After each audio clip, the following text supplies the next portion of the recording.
Outro dia, o cara outro dia no caso, eu marquei ele aqui, né?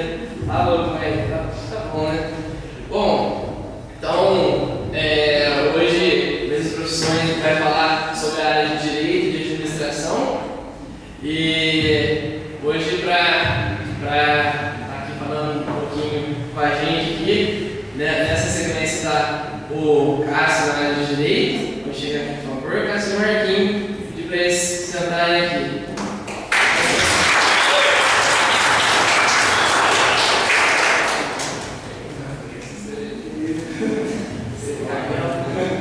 Bom, vou passar de novo as coordenadas, começando na semana passada. As perguntas que não valem são as perguntas no qual a gente contrataria o serviço dele para isso. A empresa tá uma bagunça lá, eu vou chamar o Marquinhos lá para dar uma consultoria, tentando fazer para administrar. Vou processar a minha sogra, vou chamar o Cássio lá. Apesar que ele não vai pegar esse serviço, que ele está muito compromissado nesse tempo aí, né? Não sei, não sei nem qual área que os dois estão mais atuando, eles vão falar mais sobre isso.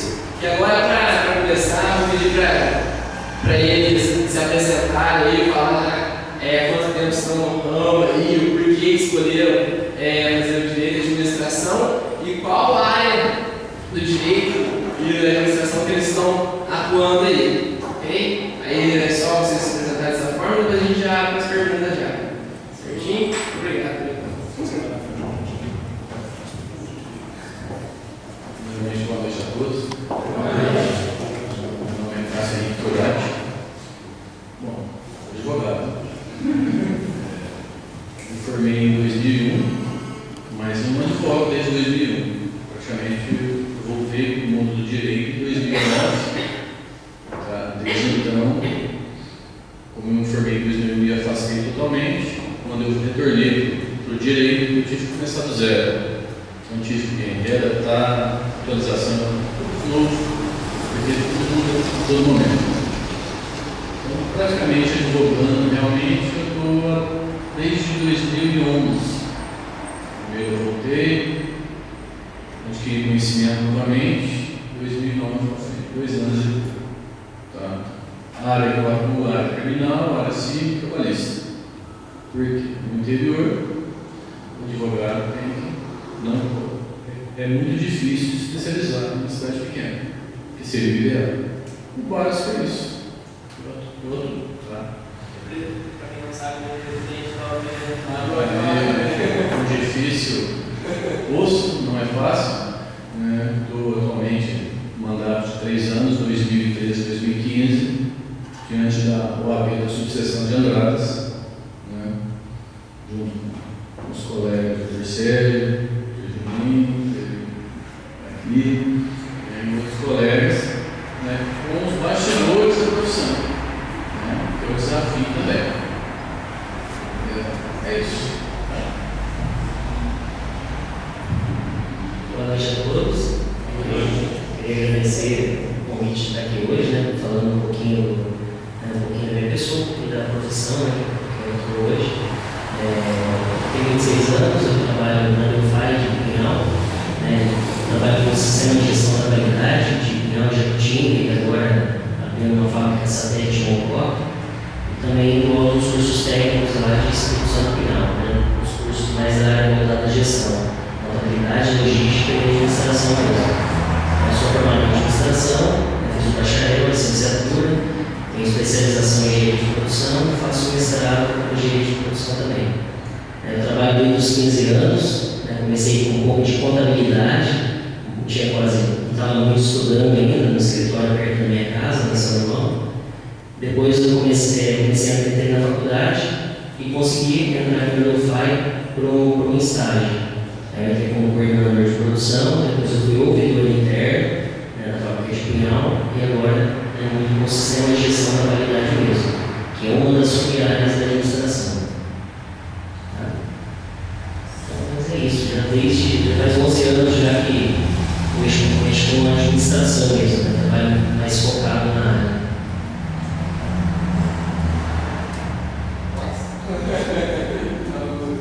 Cássio, você disse que em 2001 você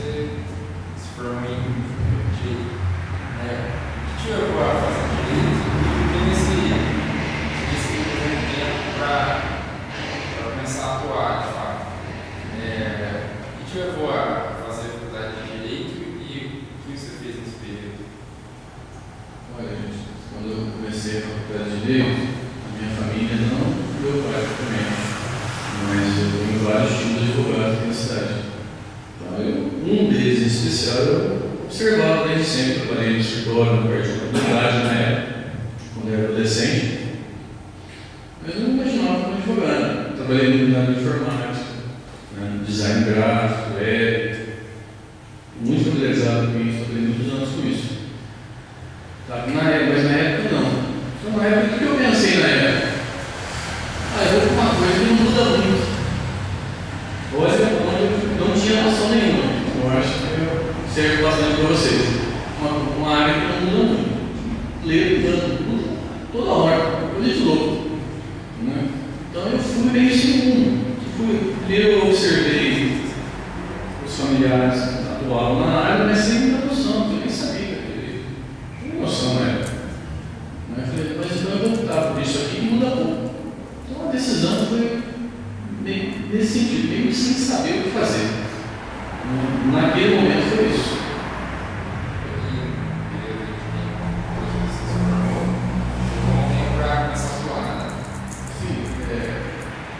Em motivos, eu morei fora do país, várias situações, né? Mas advogar realmente sentir que ia ser advogado foi a partir de 2011. Tinha noções, a gente fica numa coisa muito pouco. Agora atual no dia a dia, a realidade, as mudanças da profissão, que são gigantes. A advocacia está mudando de uma forma muito assustadora. Né? E só adiantando um pouquinho, o profissional da pessoa que quiser entrar nesse mercado, não basta saber escrever e saber o direito. Né? Depois, mais pra frente, aqui na conversa, eu vou entrar nesse assunto. Então foi isso, foi isso mesmo.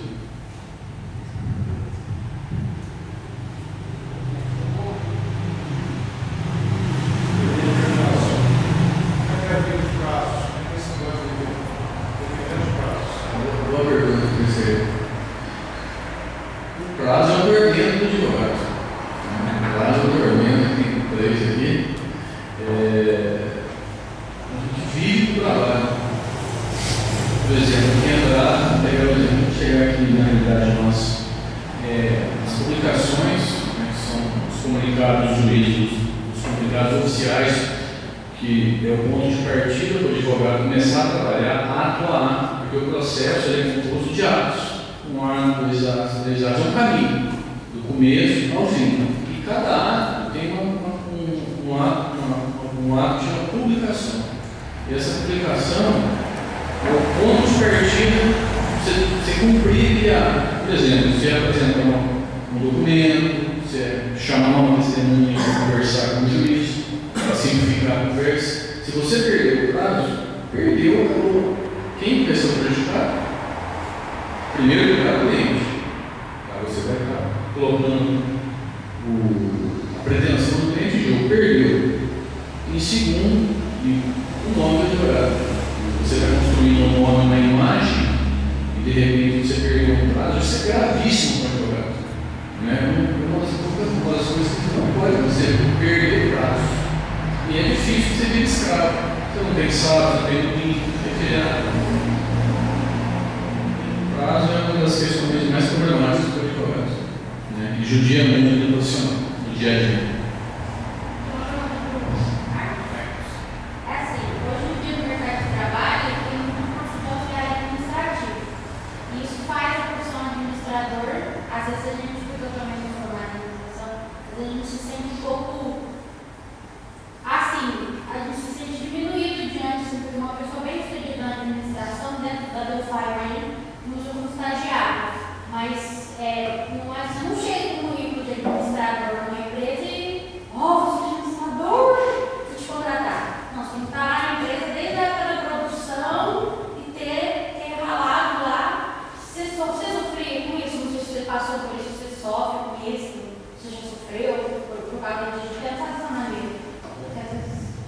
Eu acho que eu sofro até hoje porque eu sou muito ambicioso, sabe? Às vezes eu, quando eu era assim, um pouco menor, a gente quando eu era menor, assim, de idade, eu brigava muito comigo porque eu achava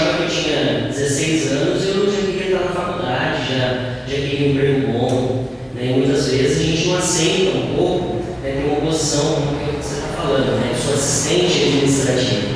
Só que para a gente construir um nome, a gente tem que começar um pouco de baixo mesmo. Que nem quando eu entrei na Unify, por exemplo, eu estava prestando um concurso, eu nem sabia para que era. Eu só recebi o chamado para ir lá prestar um concurso. E aí, depois que eu passei por um dia inteiro lá de teste, ele falou, parabéns, você vai ser coordenador de produção. E eu fiquei hiper feliz, né? Coordenador de produção da Unify. É um cargo excelente, né? Uma empresa multinacional. Depois, na hora que eu fui ver o que era, eu quase chorei. Porque eles falaram assim, ó, fica à vontade, tem 100 pessoas aqui, ó, tudo o que acontecer aqui é responsabilidade sua. Eu tinha 19 anos, né, fazendo faculdade, não sabia nem conversar direito, hiper tímido, né, chamando a atenção das pessoas. Então eu sofri muito com isso, né? Como que dá uma responsabilidade tão grande e sem experiência nenhuma? Então, assim, de início, né, principalmente eu escuto muitos alunos falarem disso, né? Como que a gente consegue evoluir tanto a profissão, às vezes, iniciando de baixo, mas realmente, raramente são os casos que se conseguem entrar no mercado de trabalho numa posição atual. A gente tem que ter um nome. Um consultor de empresa, por exemplo, hoje, ele consegue ter um bom salário, mas ele tem um nome por trás daquilo. Ele passou por várias experiências anteriores. Então, por exemplo, lá, no seu caso, não sei se você é recém-formado, você tem que ser assistente administrativo, você tem que mostrar o seu profissionalismo, você tem que conquistar o seu espaço lá, mostrando a ética, o comprometimento, né, na organização, a sua chefia. Só que tem negócio também, né? Você pode depois um dia lá na frente falar assim, nossa, o Marcos falou lá e até agora eu não envolvi nada, eu sou extremamente ética, comprometida e estou no mesmo lugar. Só que às vezes a própria organização não oferece tudo aquilo que você espera. Então são duas vertentes, né? É você se dispor dessa força interior, né, para o desenvolvimento pessoal, e você também buscar uma empresa que te proporciona isso. Né? Porque em muitos casos vai acontecer, você está numa empresa e você fala assim, eu vou ficar aqui a vida inteira e não vou conseguir nada. Né? Então é bom você ter essa habilidade, às vezes, de tentar notar onde você trabalha. Se você conquistar o seu espaço, ela vai te dar a oportunidade. Né? E para isso tem várias técnicas, várias regras, você consegue analisar se ela consegue te proporcionar isso. Né? Se ela tem um plano de cargo de salário, se ela tem um plano de desenvolvimento, se o chefe te falou qual o resultado que espera de você. Se você está lá e não sabe disso, então, né, como que você consegue evoluir num lugar que às vezes você não sabe como chegar naquilo que você espera, por exemplo? Respondi?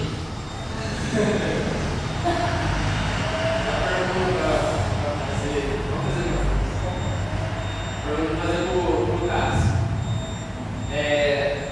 Eu dou uma introdução, a pergunta foi assim, ó, certo trabalho no lá, eu vi assim, ó, nunca direito, a psicologia anda muito interligada, porque às vezes o certo fica lá, né, 2 horas, não, mas tudo bem, ó, vai dar tudo certo e tal, pega lá até você tem muita paciência nesse ponto.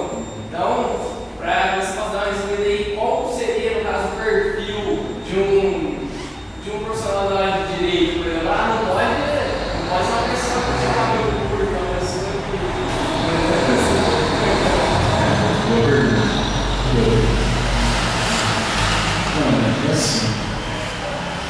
O juiz de fato é o advogado. Vamos levar um pouquinho lá no judiciário, na frente do juiz de direito. O juiz de direito, novamente, nas andadas, tem em torno de 12 mil processos. São 2 juízes.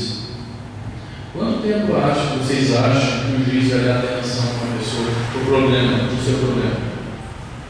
Não vai dar um minuto. Ele não vai deixar você falar. Às vezes, um detalhe de bom humor, deixa falar. Então, quem que vai ouvir o problema do cliente? O advogado.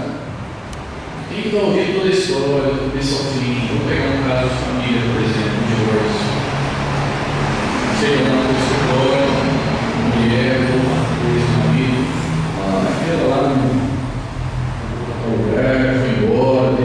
imóvel, deixou o filho, o pai, o meu ex-marido não paga pensão. Quem estuda tudo isso? O advogado. Tem como concordar? Na prática, é o seguinte: com o passar do tempo, você vai se familiarizando com a profissão, você vai arranjando mecanismos para contornar a situação e extrair do cliente o que realmente é necessário para o processo. Porque senão, você vai ficar o dia todo conversando e vai trabalhar de madrugada, que é o que acontece. Boa parte do tempo você trabalha à noite de madrugada. Uma pessoa, acabei 10 horas, mas cadê o advogado? Dormindo. Mas não faz nada. Lógico, faz muito. Mas quando o escritório está fechado, ou às vezes em casa, tá? Infelizmente é assim. Porque a pessoa chega no escritório e quer falar tudo. E o processo não precisa dos detalhes. A gente precisa do essencial. Como estou dizendo um exemplo aqui, questão de família. Precisa saber quantos filhos tem, a renda, o casal, se tem patrimônio. Isso é suficiente para o processo. Porque quando isso chega no judiciário, o que o juiz quer resolver? Ele quer resolver as questões que precisam ser resolvidas. No exemplo ainda, com quem vai ficar os filhos, tá? O patrimônio, como vai ser feita a forma igualitária da divisão do patrimônio, meio a meio, no regime que foi feito o casamento, tá? Questão de pensão alimentícia dos filhos. É isso que o juiz não quer lavar a mão suja, nem vai deixar. Então a pessoa sai do judiciário com mais raiva, porque vai buscar, a pessoa quer desabafar com o juiz de direito. Isso não existe. Então onde ele desabafa? No escritório. E mesmo que o advogado fale assim, olha, não vai adiantar nada, você não vai conseguir falar isso para o juiz. A pessoa tenta falar no juiz. Fala, outra. Manda mesmo.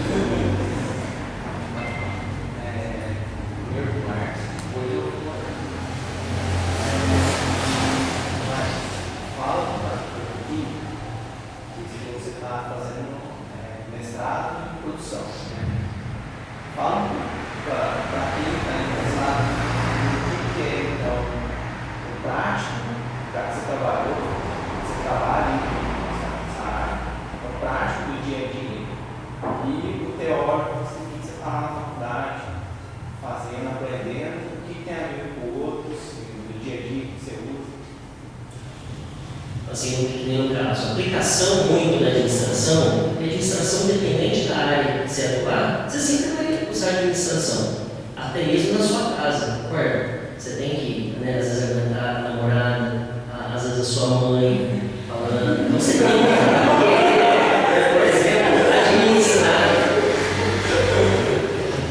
administrar a situação. Então, por exemplo, isso a gente aprende, né, por exemplo, no curso de administração, a gente aprende um pouco, né, sobre gestão de pessoas, a gente aprende matemática e assim por diante. Né? A aplicação à administração a gente usa em qualquer lugar. Então, acho que assim, essa é uma das vantagens de fazer um curso de administração hoje. Né? Mas o mercado hoje está tão competitivo que só às vezes uma administração não atende. Né? Porque, mas se você olhando, né, não sabendo do que você quer fazer na sua vida, às vezes fazendo um curso, né, com esse leque muito grande, aí eu vou entender, às vezes, por exemplo, lá que eu gosto muito da área de direito, por exemplo. Fiz um curso de administração, mas eu gostei muito das legislações lá. Né? Então, vou fazer um curso de direito para complementar, né, especializar na área, ser um advogado, por exemplo. Né? Então, quanto à prática da administração, ele é muito sensível. A gente usa basicamente em tudo, principalmente com gestão de pessoas.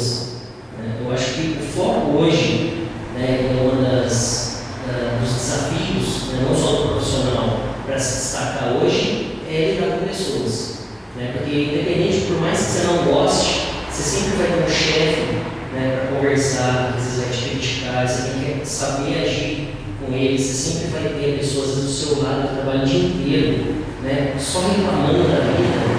Como que eu ajo em relação a essa pessoa? Né? Como que eu ajo? Porque eu ligo para ela, né, às 8, 9 horas lá por dia. Né, e ela muitas vezes pode estar desmotivando. Né? Acho que a prática muitas vezes é isso. Quanto à teoria, né, depende muito da área de atuação. Que, por exemplo, quanto ao mestrado, na mestrado em engenharia de produção, a gente vê muito pesquisas científicas em relação às metodologias de aplicação. Então, por exemplo, quanto à qualidade, né? Quais são as metodologias existentes hoje para gestão e controle do planejamento da qualidade? Né? Então, a gente vê lá vários filósofos, o que eles descobriram, por que em tal caso aquilo deu certo, como foi aplicado, e a gente, no nosso caso, a gente faz uma reflexão e analisa como que eu devo aplicar isso. Né? Então, às vezes, nem tudo que os filósofos falam, qualquer curso que a gente vê, sempre dão certo. Muitas vezes, no ambiente de trabalho, na organização que a gente trabalha, pode ser que não se aplica. Né? Mas a análise é pessoal nossa. Né? Como que eu aplico isso? Será que se eu implementar aquela gestão, aquele controle, aquele processo, vai dar certo ou não? Será que a organização ela precisa disso? Qual que é o foco?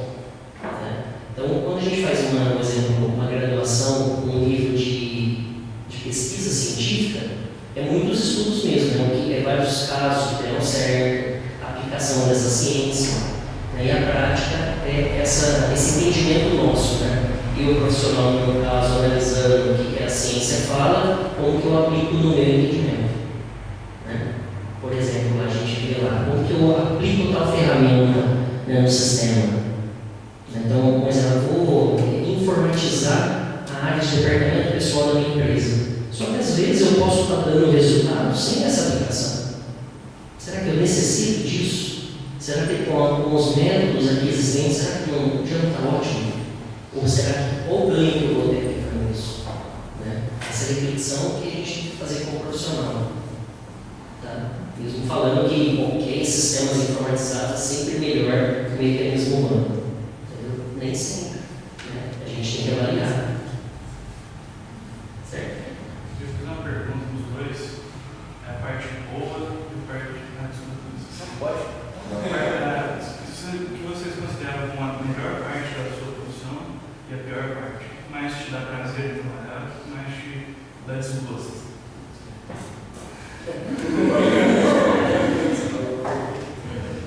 Olha, sinceramente, o que me dá prazer, né, com a minha profissão é as amizades que ficam. Eu, particularmente, eu gosto muito, né, não sei se notaram, mas eu gosto muito de lidar com pessoas. No caso, quando eu era coordenador de produção, por exemplo, eu cheguei a coordenar uma época lá, 300, 400 pessoas, um barracão inteiro. E tudo é sua responsabilidade.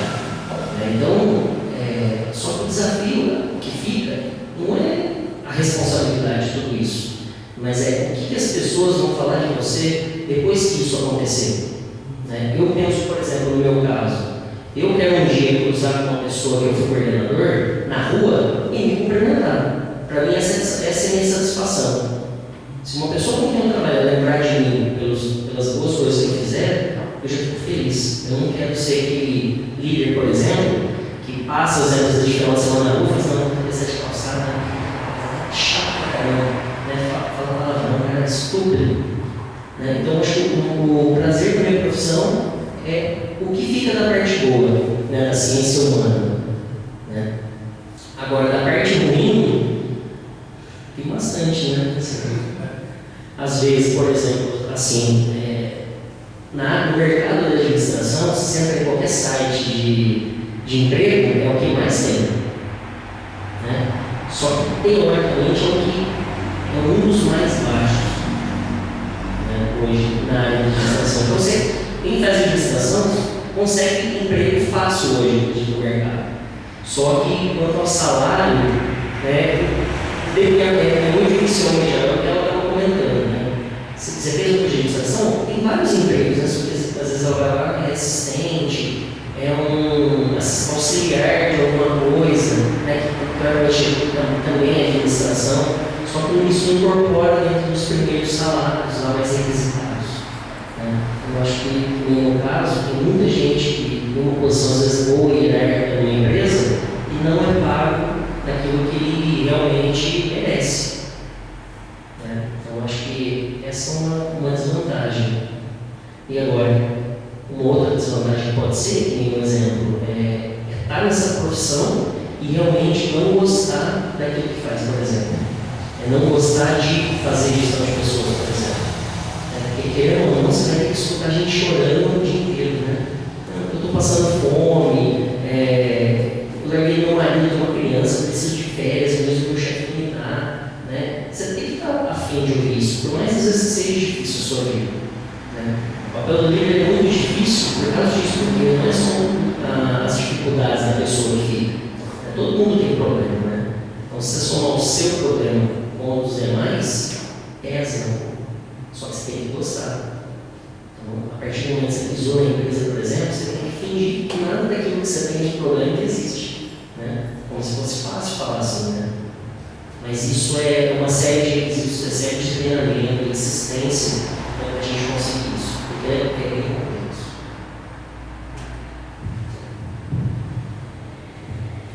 Parte boa, no motivo de ser cobrado. O motivo de ser cobrado é um desafio. Porque a advocacia, diferentemente da administração, ela é artesanal. A administração tem processos, está partindo para isso, existe, você falou dos exemplos, mas a advocacia é muito artesanal. Cada caso que você pegar, vão ter circunstâncias, nuances diferentes. Raramente você vai ter um caso idêntico ao outro, mesmo que seja um divórcio. Então você vai ter que aprender todo dia, ler todo dia. Tem um doutrinador, um escritor que fala A, outro fala B, outro fala C, outro fala D. Qual é o correto? Ninguém sabe. Uma decisão, por exemplo, vai para o Tribunal de Justiça, de Minas, caiu numa Câmara uma decisão, caiu na outra decisão. Quem está correto? Então isso é extremamente desafiante. É você convencer o magistrado que o teu posicionamento é correto. Tá? Não, olha, assiste direito ao cliente por isso, e convencê-lo disso. Então isso é constante. O advogado vive o desafio todo dia. E todo dia ele está passando por situações extremamente difíceis. Quer ver um exemplo? O cliente chega no escritório e faz uma pergunta ao advogado. Ele tem o posicionamento dele. Primeiro, se o cliente não tem chance, e o advogado é ético e honesto, ele vai falar. Na hora que ele fala isso, já perdeu o cliente. Raramente a pessoa chega no escritório e você fala para ele que tem direito e recebe um sorriso na boca. Quem quer perder? Quem quer abrir mão? Por quê? O que acontece no dia a dia? As pessoas não querem o direito. Tá? Isso é a minha visão só. As pessoas não querem o direito. O que é direito, por exemplo, na divisão de bens, marido e mulher. Não, nós estamos juntos, casamos por legítimo união de bens, então nós queremos, na hora da separação, a igualdade de direitos. Isso é direito. A lei fala isso. Tá? Você sai com 50%, você vai para o teu lado, eu vou pro meu e acabou. Vida nova para ambos. Não vai ser mais. Um ou outro quer sair melhor que o outro, que o ex-companheiro. Isso não é direito. Tá? Então isso é muito difícil de você lidar com isso. Tá? Mas isso são desafios, isso é o que motiva a estar na profissão. Tá? Deve ter uma coisa na cabeça agora. Eu acho que é muito importante falar isso. O direito, na minha visão, o mais importante para mim é se você, como profissional do direito, como advogado atuante, se você conseguiu respeito, essa palavra é extremamente importante para mim. Se você conseguiu respeito do seu direito, o respeito do seu colega de profissão, isso não tem preço. Isso vale mais que qualquer dinheiro, qualquer patrimônio, qualquer outra conquista. Tá? Então, respeito é uma profissão e quem existem pessoas na área, que andaram particularmente, que tem um respeito absoluto na atividade dela. Então, se você trabalhar e você conseguir isso, a longo prazo, é óbvio, né? Para mim, se eu conseguir isso, eu já estou muito feliz e realizado na atividade. O lado negativo do direito, não negativo, mas o que gera insatisfação às vezes, a questão é ligada ao reconhecimento, ao respeito, é a falta dele. Né? O profissional do direito, agora eu vou puxar um pouquinho para a classe, tá? A OAB, vou falar um pouco da OAB agora, que é relacionada à pergunta. Nós estamos tentando fazer um trabalho de resgate da atividade do advogado. O advogado é um profissional desgastado no mercado. Né? Ele é um prestador de serviço, ele é um médico, um dentista. Tá? Mas cadê o respeito do advogado? Então, o que a OAB está fazendo? Nós estamos tentando buscar, em primeiro lugar, no próprio advogado. Que ele se respeite como profissional, que ele se valorize. E depois jogar isso para a população, para a sociedade, nos meios. Então, isso que me deixa meio amargurado com a profissão. Mas, do outro lado, tem o respeito, que isso é essencial. Vamos jogar. Tem uma pergunta. Acho que foi ano passado que, na prova da OAB, acho que foi 89% dos que fizeram não foram aprovadas. Acho que foi 89%, mas foi muito alto. Provavelmente, o principal resgate da profissão de advogado também um deles, porque se 100% da profissão formada são bacharéis em advocacia, não consegue a carteirinha porque tem alguma falha. Você acha que as faculdades não se tornam muito popular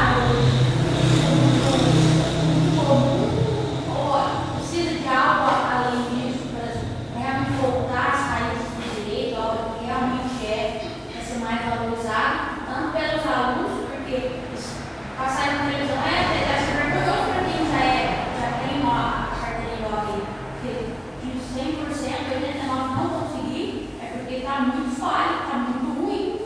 Os alunos que se formam, né, que terminam a faculdade, simplesmente. O Brasil, os dados, o Brasil é o primeiro ou segundo país com mais faculdade de direito do mundo, mais que os Estados Unidos, inclusive. Isso não é um bom sinal. A qualidade, logicamente, cai. Tá? Quando a pessoa sai da faculdade,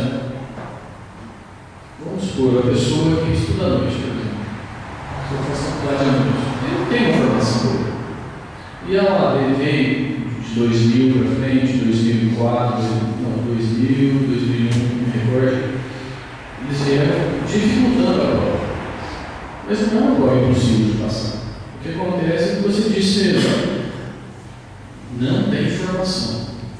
A pessoa não consegue, muitas vezes, escrever 2 parágrafos corretamente. A pessoa não tem uma noção global, porque o exame da ordem, ela tem que ter uma noção global do direito. Área administrativa, profissional, trabalhista, civil, criminal, processo penal, processo civil. Ela tem que ter uma noção, é uma noção, mas uma noção qualificada. Aí ela aplica uma prova um pouco mais pesada, vamos dizer assim, é o que chega nesse número de aprovação. Tá? Ou a qualidade do ensino de direito, tirar as exceções das boas faculdades, e principalmente de quem estuda à noite, é do próprio aluno. E ele vai ter que se qualificar, sozinho. Porque o direito ele é praticamente autodidata, o estudante de direito. Gente, não adianta chegar e falar, vou fazer direito, tá? Vou fazer direito. O que eu tenho que fazer? Eu tenho que ler, eu tenho que escrever. Tem como advogar sem ler e escrever? Não existe isso. Você tem que saber um pouco da lei, a lei, o básico ali, para unificar na cabeça a forma que você vai trabalhar no dia a dia. É constante, nem o advogado que está aqui, dos colegas que estão aqui, consegue trabalhar sem lei. Às vezes passam horas e horas, 2 artigos, para tentar interpretar aquilo para aplicar no caso concreto. Mas como é que você vai passar na prova do AP sem estudar? E a qualidade dessa do ensino, isso é fato. Virou um negócio muito bom de passagem, trilionário. E cai, a qualidade cai por causa disso.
Pode ser que essas pessoas deem certo no poder? Sim, pode ser sim.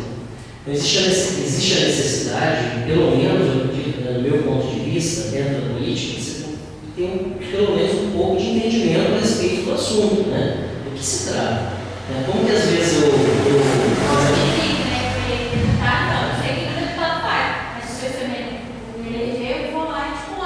que normalmente eu vejo um prefeito aprova um projeto de lei sendo que ele não tem o mínimo de conhecimento necessário. Né? Pode ser que dê certo? Pode ser. Se ele tiver uma equipe forte por trás dele, suportando ele, pode ser que isso dê certo.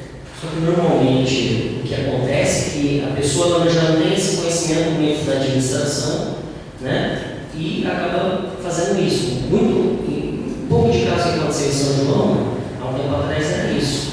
Né? Teve uma época lá que o que acontecia muito era a preocupação da prefeitura era tranquila, né? Era uma cidade hiperflorida, porque tinha flor em qualquer canto da cidade, tinha flor. Então não é isso que o povo está buscando, né? Quer um desenvolvimento da economia, né, local, quer projetos, né, desenvolvimento cultural, educacional. Né? Então, assim, respondendo, tem jeito de dar certo, pessoas mal informadas, às vezes, na administração? Tem. Né? Mas um pouco de entendimento, né, para a ocasião, ela tem que ter. Se ela não tem, eu tenho que buscar, né, fazer uma equipe que faça esse trabalho por trás de mim. Né? No meu ponto de vista, é isso.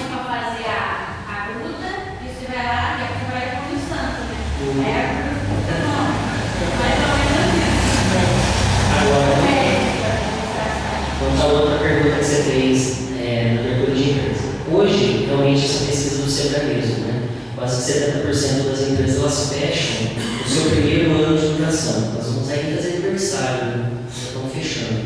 No meu ponto de vista, o que falta muito hoje, o próprio Sebrae fala isso, né? Que falta muito planejamento. Quando você entra lá no site do Sebrae e passa a saber um pouquinho lá de empresas, o foco deles é plano de negócio. O que mais fala no site do Sebrae, tem um consultor, pergunta, deu certo, então, você fez um plano de negócio? Aí a maioria fala, não sei nem o que é isso. Né? E basicamente, o que é o plano de negócio? É o planejamento da vida da sua empresa. Só que não é o planejamento do que você vai fazer, né, só amanhã. É o que eu quero planejar daqui a 5 anos. Eu quero abrir uma filial em tal lugar. Eu tenho que planejar até isso. Quais são as perspectivas? Nós, como pessoas, a gente tem que colocar um objetivo estabelecer em busca daquilo. É a mesma coisa em empresa.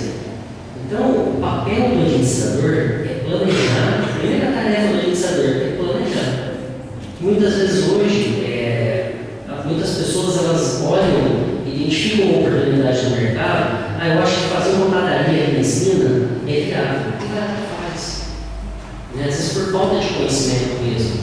Né? Vai lá, começa e deixa de elaborar uma série de quesitos, preço de venda, por exemplo. Né? No plano de negócio, um dos quesitos é a elaboração do preço de venda. Às vezes eu estou vendendo uma coisa achando que eu estou vendendo hiper bem. Muitas vezes pode estar acontecendo que eu estou pagando para trabalhar lá. Eu estou vendendo. Estou pagando para trabalhar, estou dando dinheiro meu, e aquilo não está me gerando lucro nenhum. Né? Então, se eu planejar, organizar o trabalho, dirigir ele e no final controlar, voltando tudo aquilo, né, que eu fiz na minha empresa, né, olhando para o meu planejamento, o que deu certo, o que deu errado, eu acredito que vira uma boa administração em caso. Né? Tem pessoas que já têm filho para administração, e tem pessoas que normalmente nunca estudaram administração, então não é certo. Gente que já tem, né, um espírito empreendedor, vai em busca, né, e hoje escutar no mercado e falar assim, eu não fiz porque eu não sabia, gente, porque eu no meu ponto de vista hoje eu estou ultrapassado, né? E você não sabe, vai atrás, para de ficar andando no medo, entendeu? Porque a gente vai saber da desculpa. Realmente fechou tudo, eu não me planejei. Porque eu não sabia o que era o plano de negócio. Se você não sabe, vai atrás, tem internet gratuita hoje. O que você coloca no Google lá, né, você acha, você procura, tem cursos gratuitos, o próprio Sebrae, né, ministra cursos online lá gratuito. Né? Alguns alunos da ETEC lá, né, muitas vezes eu falo assim, pessoal, vocês entraram aqui, eu estou dando um curso de inglês para vocês. Vocês digita no Google lá em inglês gratuito, a primeira aparece que você pode fazer. Quer fazer um horário gratuito, não é falar hoje, de indicação, é só fazer. Mas a gente precisa atrás disso. Quer abrir um negócio, quer ter ele certo, mas eu tenho que ir atrás de como fazer isso. E por último, não é fazer e perder a vez. Muitas vezes a gente fala assim, eu planejei, tem gente que planeja meditando. Eu planejei no ano de 2013. Em dezembro eu sentei, pensei no que eu ia fazer e pensei legal lá, fiz um plano, queria fazer alguma coisa. Você pensou meia dúzia de coisas e normalmente você nem lembra dos medos. É escrever planejamento. E depois disso, é olhar se tudo aquilo que eu planejei deu certo ou não. Só não adianta nada. Nem todo planejamento ele é correto, ele vai dar certo, mas ele precisa de um acompanhamento.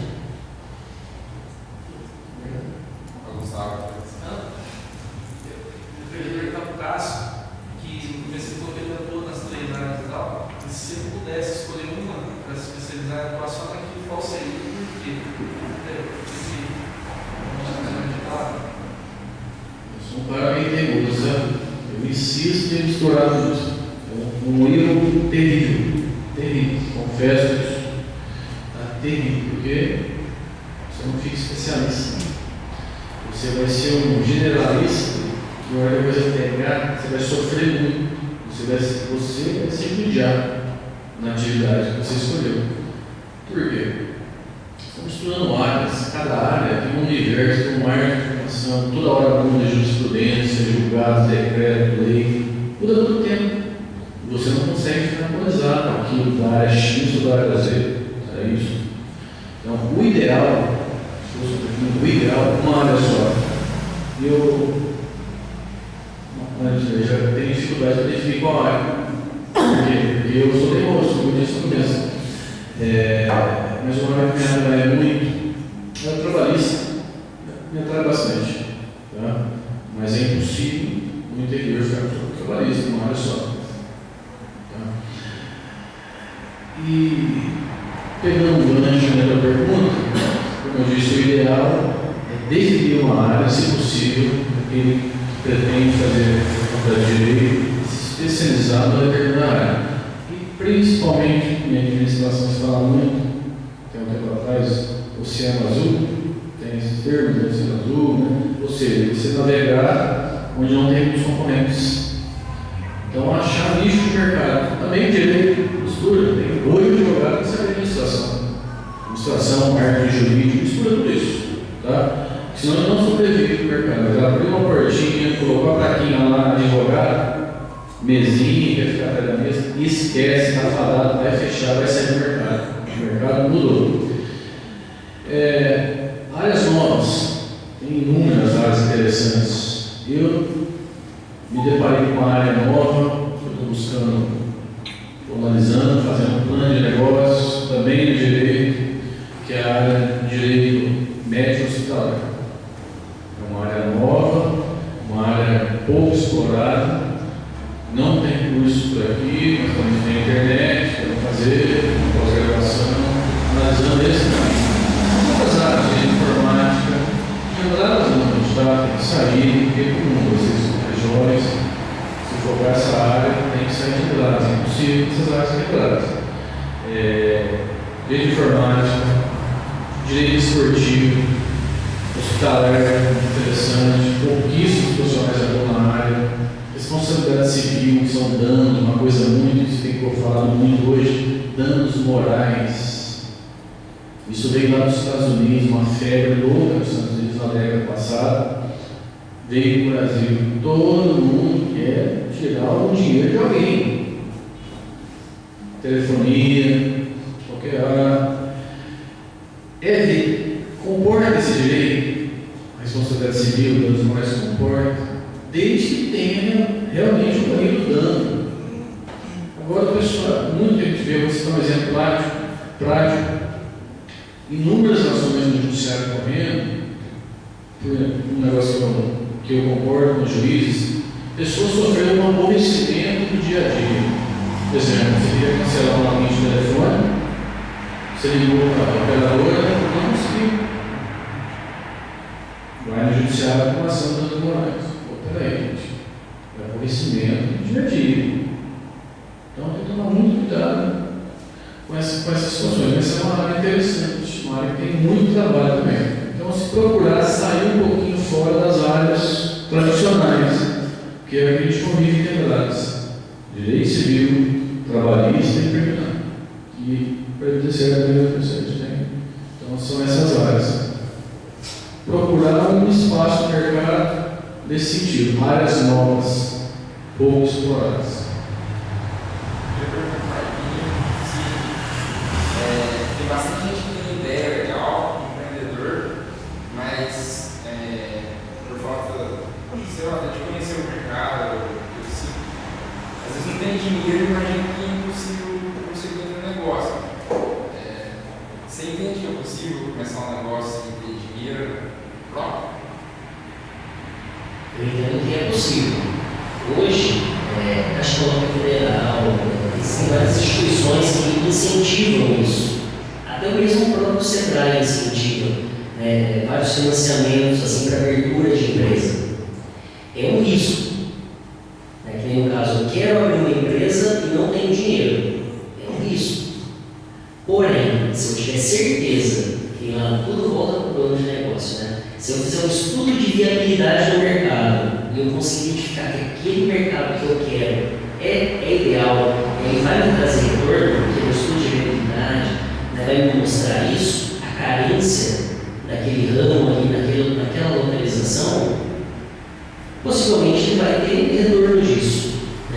Só que no caso, eu elaborando a conquista desse dinheiro que hoje eu não tenho, qual é o tempo que vai demorar para ter retorno de tudo isso?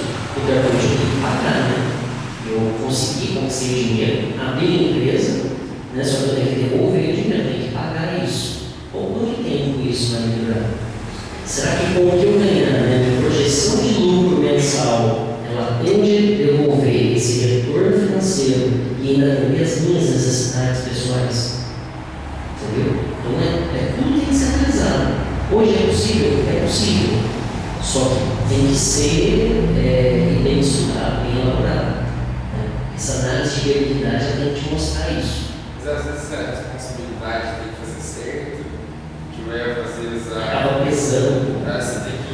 Mas eu acho que assim, você tem a obrigação, tem que fazer para dar certo. Então, assim, estudar mais antes, vai executar melhor, você planejou. Como você disse, também não adianta nada planejar e não executar como você planejou. E não sei, às vezes você tiver o dinheiro próprio, da responsabilidade assim, se der errado, eu perdi o que eu já tinha. Não sei, se der, talvez você comece sem o dinheiro, às vezes a responsabilidade faz correr mais atrás. Porque como eu falei, tudo é risco. Se é risco, a gente deixa preocupado, Quanto maior o risco, maior a preocupação. E aí, quanto maior o risco, mais preocupação você tem que ter para ser diferente de todos os demais. Tudo aquilo que a gente fizer, a gente tem que se dedicar bem na primeira vez. Sempre. Se eu falar assim para você, por exemplo, eu sempre falo para os alunos, toda vez que você vai fazer uma apresentação, por exemplo, você entender. Aqui, por exemplo, na escola, você dedica o máximo que você puder, porque pode ser que você nunca mais vai fazer uma apresentação como essa. Se você abrir o seu negócio lá e deixar que é um negócio que possivelmente tem a oportunidade de dar certo, dedique o máximo que você puder na primeira vez.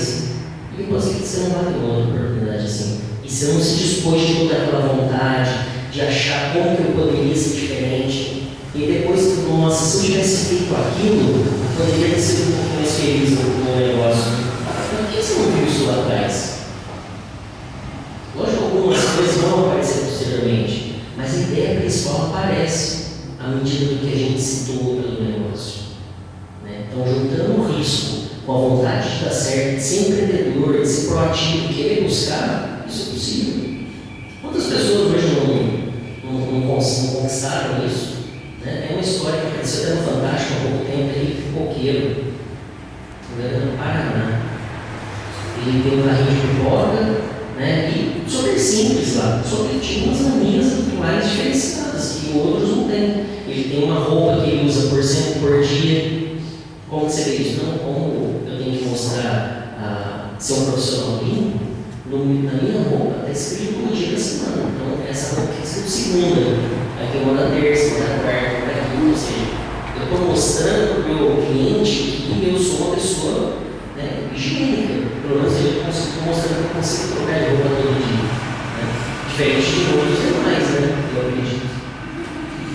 Não sei. Eu fiz uma pergunta para você, dentro disso que você falou do empreendedorismo, a gente vê que o brasileiro é muito criativo, tem boas ideias e consegue desenvolver.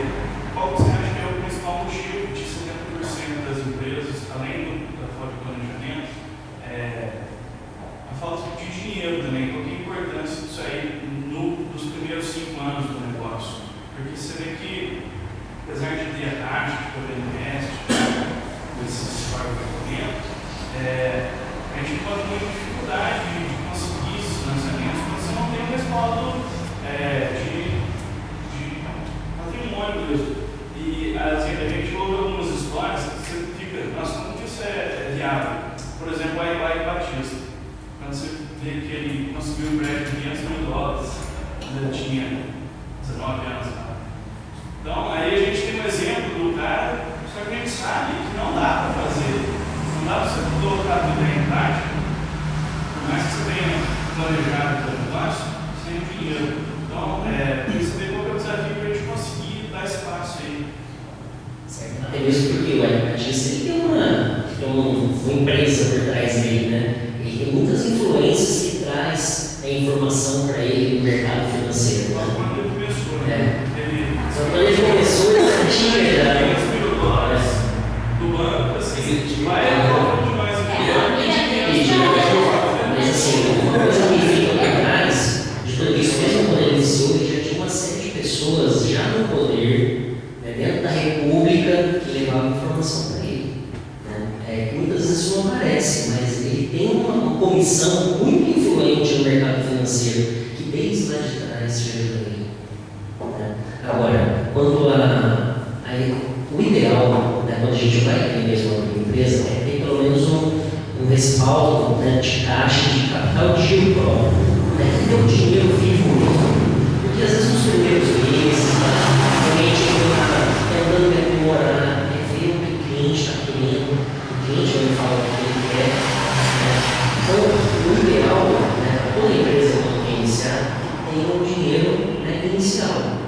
Para você começar a analisar as oportunidades, as ameaças, e isso já está te afligindo, não está dando certo para você conseguir avaliar. Né? Agora, quanto ao outro problema do plano, eu acho que é a falta do conhecimento dessa avaliação. Né?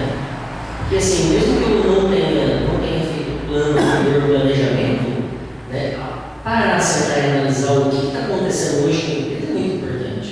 Por mais que você não tenha feito lá, para sentar e notar o que a gente fez hoje de diferente, que a gente vendeu bastante. Né? Às vezes suas vendas não estão nem um pouco boas lá, né, durante o mês. Só pelo meio, um dia lá, você deixou as vendas. O que você fez de diferente? Né? O que a gente chama de lições aprendidas. O que a gente identifica hoje que deu certo?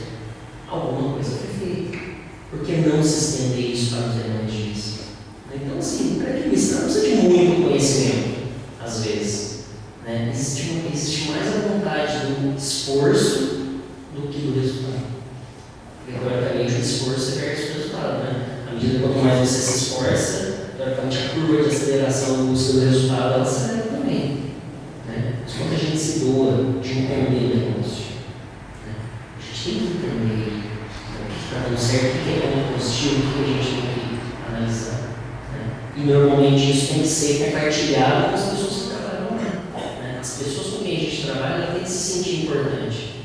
Né? Tudo que eu acho em relação ao negócio, os objetivos, tem que ser disseminado para baixo.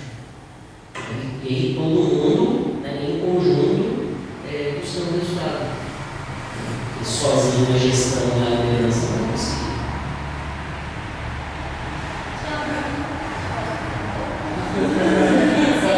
Nem sempre é justo, é legal, é direito, é certo, assim. Às vezes está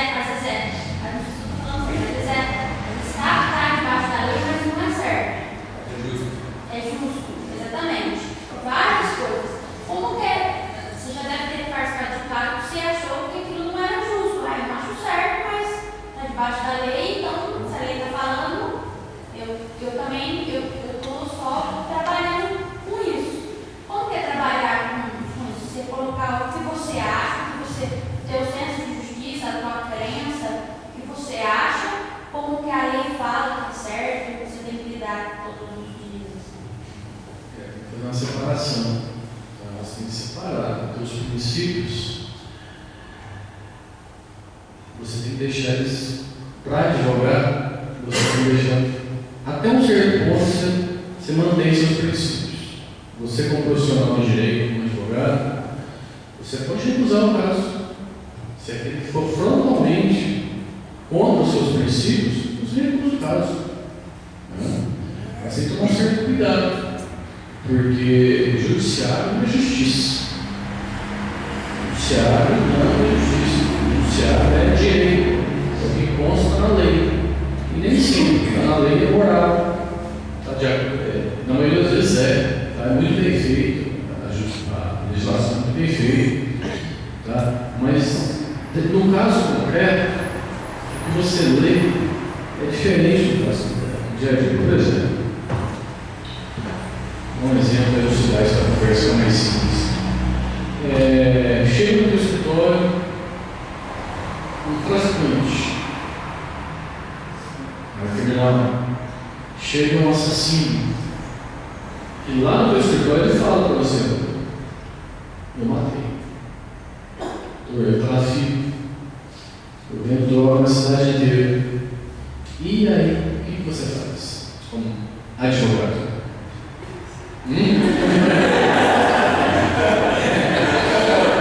É profissão. E isso é um ponto, essa pergunta bate no ponto exato da dificuldade de ser advogado. Tá? Aquele advogado defende bandidos, aquele advogado defende traficante lá não sei da onde, né? Mas espera aí, gente. Antes de tudo isso, tem um princípio na Constituição Federal, mesmo você sabendo, mesmo você sabendo que a pessoa tem, que é o princípio da ampla defesa. Ninguém pode ser condenado sem ter uma defesa técnica. Quem faz a defesa técnica? O advogado. Tá? Sem essa defesa, o processo é nulo, não existe um processo. Existe, vai ser desfeito, vai ser a decisão do juiz, a sentença. Tá? Então, isso pouquíssima gente sabe. Existe o princípio da ampla defesa. Todo mundo tem direito, está escrito na Constituição Federal, a uma defesa técnica. Tá? Aí, sai um pouquinho da Constituição, vamos para a lei do advogado, uma lei federal, que fala lá que o advogado tem que fazer uso de todos os recursos possíveis para defender o seu cliente. Simplificar mais a conversa. Essa semana, vou colocar um exemplo que aconteceu comigo. Eu atuo na área criminal, só que eu nunca tinha feito um júri popular. O júri popular, mais ou menos aquele que parece nos filmes. Tem o juiz, tem o promotor da acusação e tem o advogado defendendo o réu. Bom, no caso do júri, né, o júri é um tribunal específico para crimes dolosos contra a vida. Quando houve morte, tentativa de morte, por exemplo. Vamos ficar nesse caso, desse exemplo, por exemplo, para simplificar. E eu fui defender uma pessoa essa semana. Foi o meu primeiro júri. Tá? E a pessoa que estava lá, o réu, meu cliente, o que aconteceu? Ele tentou um homicídio, tentou tirar a vida de alguém. Só que aí ele tinha que passar pelo crivo do tribunal do júri. E ele passou, ele foi condenado. Agora vem a pergunta: como que o advogado fica? Se eu fosse colocar os meus princípios acima da profissão, eu não defenderia aquela pessoa. Tem que ser isento. Eu estou ali para defender. Tem o lado profissional e o lado pessoal. Tem que ter essa separação. Senão não tem como advogar. Você não vai conseguir advogar. Você vai abandonar a profissão. Tanto é que, voltando à pergunta que você mesmo fez em relação ao OAB, boa parte de quem consegue a OAB não advoga. Porque tem que amar a profissão, tem que gostar daquilo, porque é muito difícil. Mas quando você ama aquilo, você faz cada vez mais. Porque é muito difícil advogar. As pessoas tendem a partir do concurso público, muitas das vezes, muda de área, mas advogar tem que amar a profissão, tem que ter paixão naquilo, porque vai ver, é uma profissão que vive de problemas. Quer ver um exemplo? Quando você vai numa loja, você quer comprar algo, não é? Você tem um sonho de comprar um carro, você está atrás do seu sonho. O advogado lida com pesadelos. Tá? Não existe nenhum trabalho do advogado que o cliente chega e feliz. Ele está com um problema. É isso. Se a pessoa recusasse, ficou esse tempo de recusar o contrato de questão do princípio, sim ou não? Olha, eu tento ao máximo separar. Teve um caso que eu inclusive, fui nomeado pelo juiz, foi um estupro de vulnerável. O que é estupro de vulnerável? No caso aqui, uma pessoa que estuprou alguém menor de 12 anos. Menor de 12 anos é criança. Eu fiz a defesa. Essa eu fiz por questão da profissão. Mas confesso que eu torci muito por ele ser condenado, foi condenado. Mas a defesa técnica foi feita. Tá? Torci. Eu escrevia, parava, pensava, analisava, ficava lembrando dos depoimentos da vítima, que era filha da pessoa, das outras pessoas envolvidas. Então o que acontece? Ali você sente no ambiente da audiência que o juiz está querendo matar o cara, o advogado querendo matar o cara. Só que existe a lei e ninguém pode ultrapassar a lei. Você tem que ficar dentro de cada uma das atribuições. Mas aí que acaba caindo naquele ponto também que leva a falta de reconhecimento e também que todo mundo fala, não, o advogado tem que pedir um pouco, o advogado, por exemplo, todo mundo fala, não, o advogado ele tem que dar uns por fora, assim, tem que esconder a sua idade toda, por exemplo.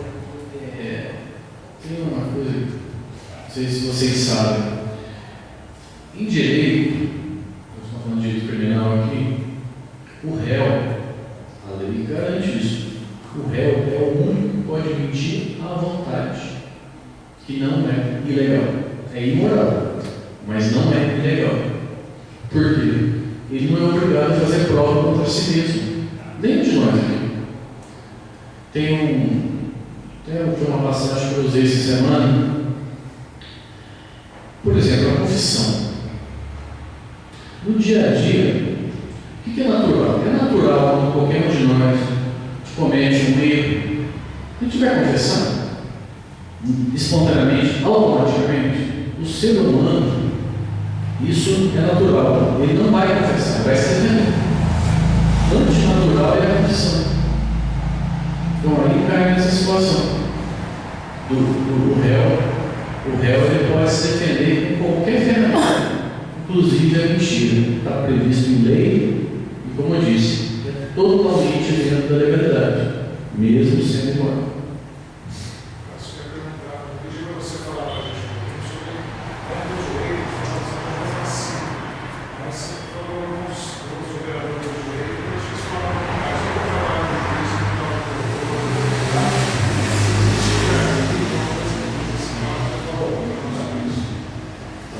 Essa questão aí dos advogados é terrível, né? A tal da hierarquia que não existe entre advogado, juiz e promotor. Isso não existe. Só financeiramente. Tem muitos advogados que ganham bem mais que o juiz, muito mais. Tá? Muito. Essa hierarquia é fictícia, ela não existe. O que existe é o respeito, tá? Entre colegas, da mesma área jurídica, juiz de direito aqui, promotor aqui e advogado aqui. Não é vertical, não, é horizontal. Tá? E compete aos advogados, desses 3 profissionais, que mais sofre o advogado. Tá? Porque ele está em algumas circunstâncias que ele tem que levar tudo para o juiz, ele tem que levar a prova, ele tem que levar tudo para o juiz e para o promotor. O que acontece? O desrespeito na prática existe. Aqui em Andradas, eu ainda acho que é excelente. O respeito do juiz, do advogado e do promotor de justiça. Tá? Mas é notório que existe uma hierarquia velada. O advogado tem que, vamos dizer no português, tem que calar a boca, porque aqui quem manda sou eu, né? A tal da jurisdite. Tá? Isso existe, isso é real. Tá? Então, o advogado, para ele atuar, sai um pouquinho da questão técnica, jurídica e vai mais para o social. Ele vai tentar interagir com o juiz e o promotor, buscando o interesse do seu cliente, mas não afrontando totalmente o juiz e o promotor de justiça. Porque o advogado não tem um caso só. O advogado corre atrás de cliente. O advogado tem clientes e ele vai ter a vida dele é entrar em ações. E ele vai depender do juiz. Então, se você se indispor do juiz, você vai, como dizer assim, você vai peitar o juiz, o que vai acontecer? Nos bastidores ele vai te prejudicar. Fato. Né? Então tem que tomar cuidado com isso. O que existe, o que é o ideal do bom senso, é manter o respeito com o juiz e o promotor, mas hierarquia de forma alguma. Quanto à segunda parte da pergunta do Dr. Sérgio, qual a atividade de cada um? O advogado, basicamente, ele é um fazedor de pedidos. Ele apresenta o pedido do cliente para o juiz. Tá? O juiz é aquele que vai julgar se aquela pretensão, se aquele pedido é viável ou não, se está dentro da legalidade, se tem direito ou não tem direito. E o promotor de justiça, normalmente, ele é aquela pessoa, é o profissional, da função auxiliar ou judiciária, ou advogado, que ele busca proteger a sociedade. Por exemplo, verifica-se na cidade da cartel de Joslina,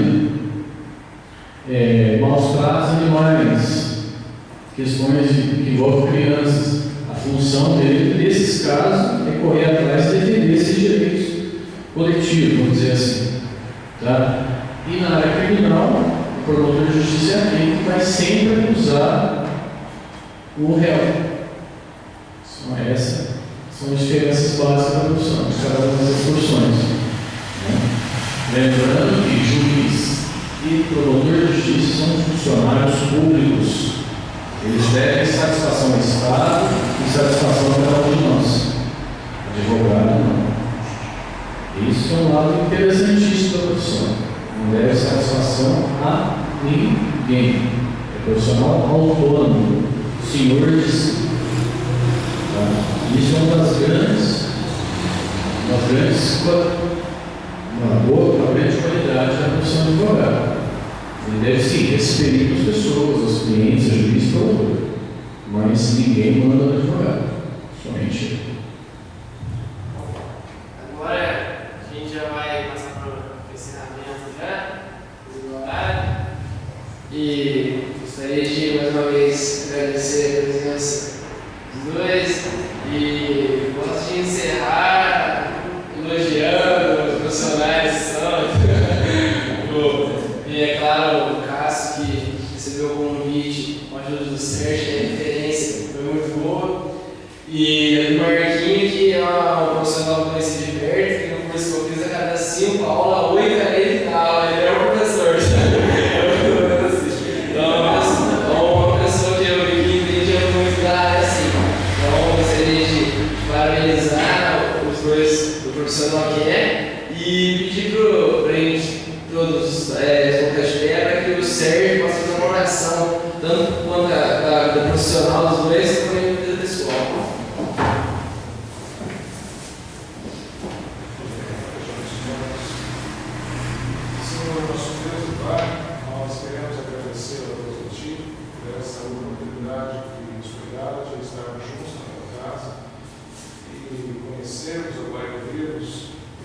dois profissionais, o Dr. Cássio e o Marcos, que vieram aqui, dar essa satisfação para nós entendermos um pouco mais do direito, da administração, que são áreas especiais da vida da sociedade, dependem de profissionais éticos, de pessoas do qual realmente tratam a sociedade com carinho, com respeito.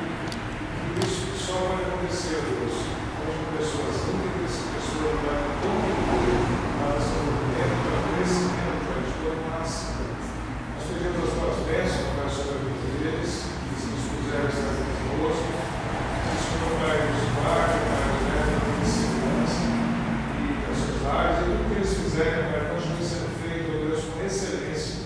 Que o Senhor, Pai, os abençoe, os livre, Pai, das dificuldades, dos momentos, ó Pai, difíceis, o Senhor os conforte. E que eles possam, Pai, sempre se pautar pelos princípios da verdade e fazer, Pai, sempre o seu plano. O Senhor os abençoe, Deus, e a eles, ó Deus, sempre essa direção, para todos nós aqui, possamos também crescer aqui em casa, as nossas ações, abençoar as nossas vidas, por meio do Espírito Santo, que sejamos fortalecidos e cresçamos um pouco mais, ó Pai, que o Senhor nos tem colocado diante dos desafios diários. Nós louvamos ao Senhor por esse momento, em nome de Jesus, graças por tudo que tivemos em nome de Jesus. Amém. E uma lembrancinha em forma de agradecimento da igreja. E uma salva de palmas.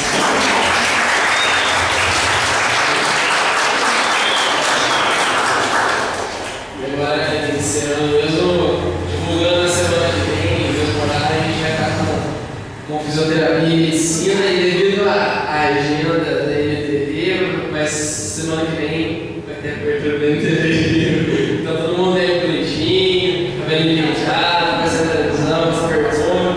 Tá? Ah, é verdade. Hã?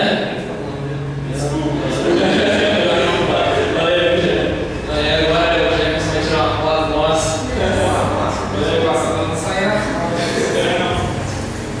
Eu falei, não, depois todo mundo que depois tem que cortar. Todo mundo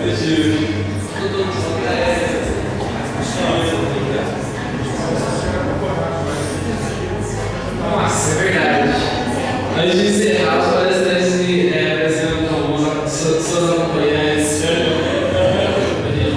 Bom, a gente vai ser palestra. Vocês ficam na frente, todos nós, a gente vai levantar a mão. Aí, vamos ir para trás. Depois da porta, você está. Oi? Só para Apresenta agora, né? Bom, eu apresento essa moça aqui. Essa é a Gabriela, minha namorada. Ela também é professora na área de geografia. Faz 7 meses que a gente está junto. São os livros.